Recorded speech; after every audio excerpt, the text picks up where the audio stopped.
Today, I'm going to share a little bit of history of credit. Then we'll get into nuances behind your credit and talk about best practices to get you up to speed on how to get the most out of your credit.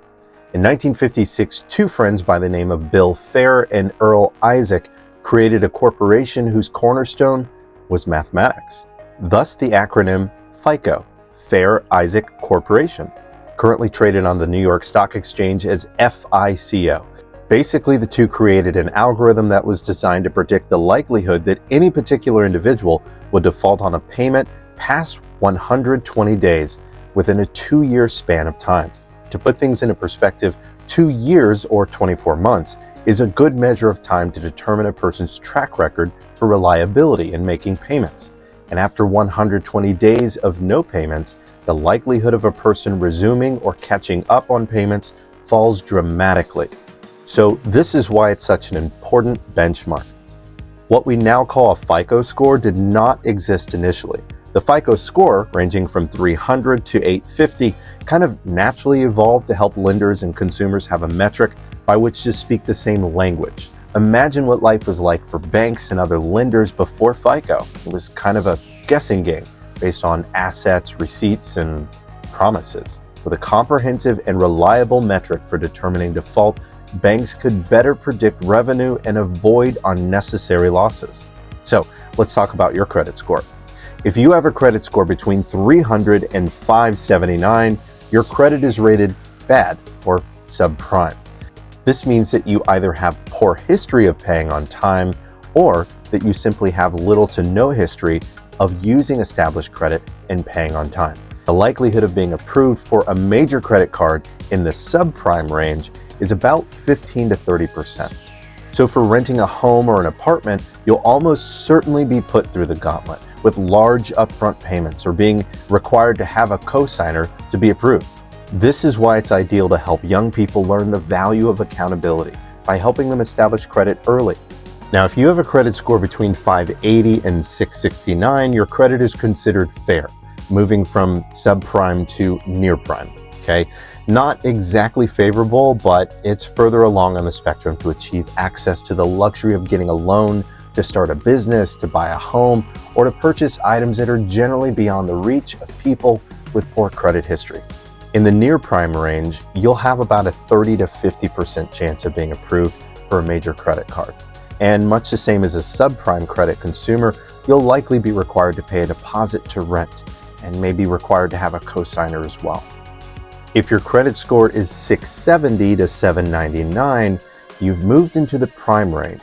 720 is the bottom rung for super prime status. So here you finally reach the front door and will qualify as having super prime credit, meaning you'll begin to have access to some perks. Maybe not all the perks, but you'll have access to a good number of them.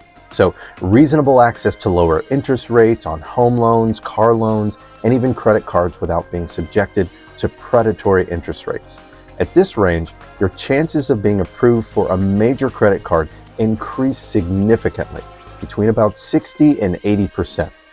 When it comes to renting, you're much less likely to have to pay a large deposit to get your foot in the door. If your score is 800 to 850, this is considered excellent, the top of the super prime range. You can generally have access to just about anything you want at a reasonable rate or even 0% in some cases. At this range, you can expect that your chances for being approved for a major credit card will exceed well over 80%. And you'll most certainly not be required to produce large deposits of any kind when renting a home or an apartment. So when lenders pull your credit and see your credit score, it isn't just a number that they're looking for. They're looking for evidence of responsible behavior in 5 major areas, which are weighted to equal the sum of 100. Number 1, payment history. Payment history makes up 35% of your credit score. A consistent and lengthy history of making payments on time is the most heavily weighted factor for obvious reasons. And number 2, debt utilization makes up 30% of your score. Debt utilization refers to how much of your available credit is currently being used or outstanding. For instance, if you are utilizing 30% or more of your current credit limit while you're applying for a new line of credit, this is a huge red flag for lenders, okay? Consider a friend who asks you for money.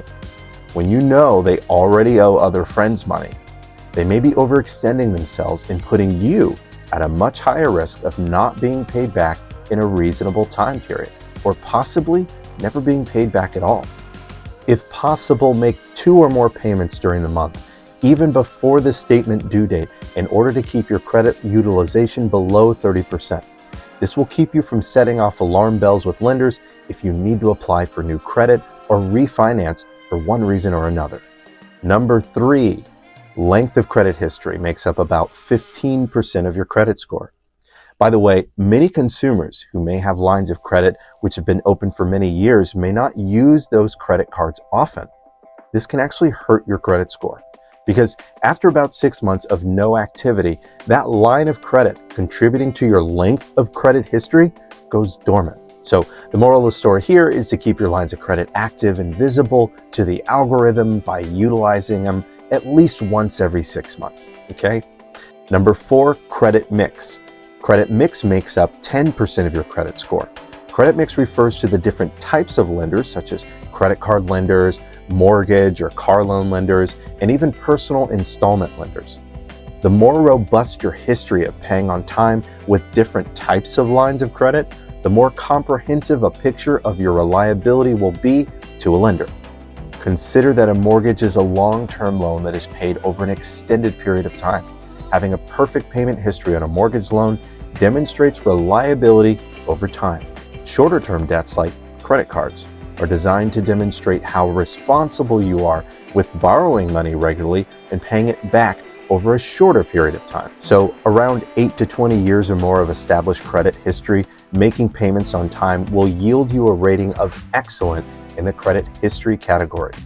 If you're considering lending a friend money who had borrowed money from you or others over the past 10 years, and you knew they always paid the money back on time, you would be much more likely to lend them money than if they had almost no track record of paying people back at all. Basically, it would be a huge gamble, right?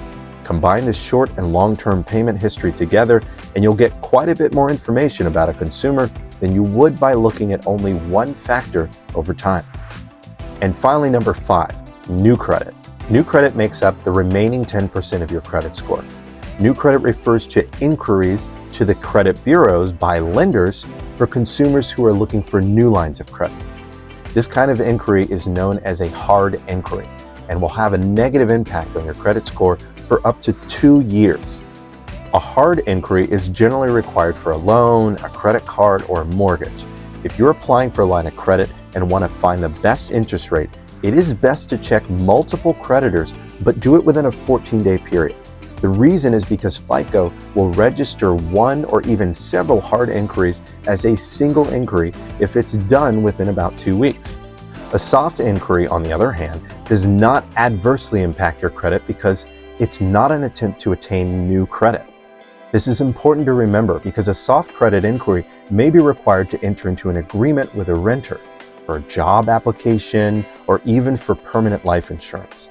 It may be requested to check for any liens or judgments that might reflect poor decision-making and can have an impact on their decision to do business with you. So I know that was a lot of information, but feel free to go back and watch it over time to implement the best practices to grow your credit and mitigate your chances of gaining access to lower interest rates. And of course, I'd be remiss if I didn't encourage you to be responsible with your credit. Pay on time. Don't purchase items that you have no means to pay for within a relatively short period of time. And please, do your best to pay your credit cards off completely every single month. For anyone who's fallen into debt beyond your control with no way to catch up or get ahead, feel free to check out my debt management resources. Just click the link in my profile, scroll down to debt management to find resources for mitigating overwhelming debt. Unfortunately, it's more common than you may realize for consumers to fall victim to overwhelming debt, further exacerbated by predatory interest rates. All right, thanks so much for watching till the end. If you gained any value from this video today, please give this video a like and follow me for more tips. I've been Kevin with MoneyTreeAndMe, providing better security and ensuring better lives. Make it a great day.